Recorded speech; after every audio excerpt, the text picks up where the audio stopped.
আসসালামু আলাইকুম। গ্রামের পুরাতন পুকুরে সেচ দিয়ে পানি শুকিয়ে মাছ ধরবো। দেখা যাক কি মাছ পাওয়া যায়। অনেক বড় একটা পুকুর। এখন সকাল 6টা, এখন অনেক পানি। অত্যন্ত দুঃখের বিষয় যে সম্পূর্ণ পানি শেষ হওয়ার আগেই আমাদের মেশিনটি নষ্ট হয়ে যায়।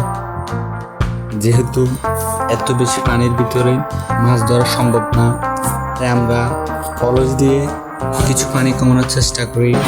মাছের লাফালাফি দেখে আমরা আর উপরে থাকতে পারলাম না, সবাই নেমে পড়লাম মাছ ধরার জন্য।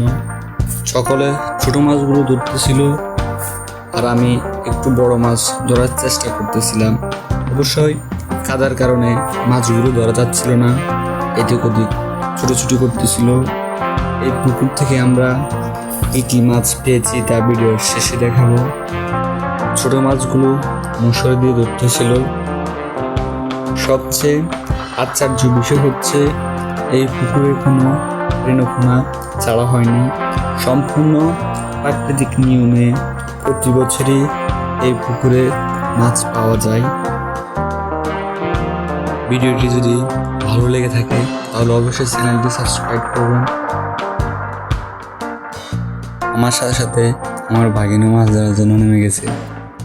অনেকগুলো মাছ পেয়েছি।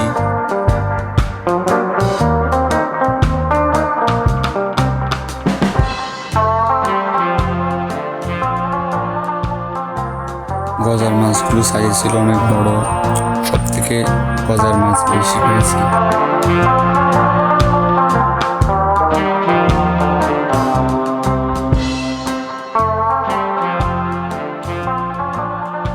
অনেকগুলো কই মাছ পেয়েছি।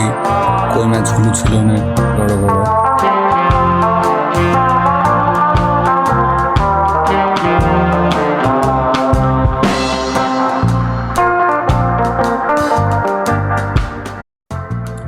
আসসালামু আলাইকুম।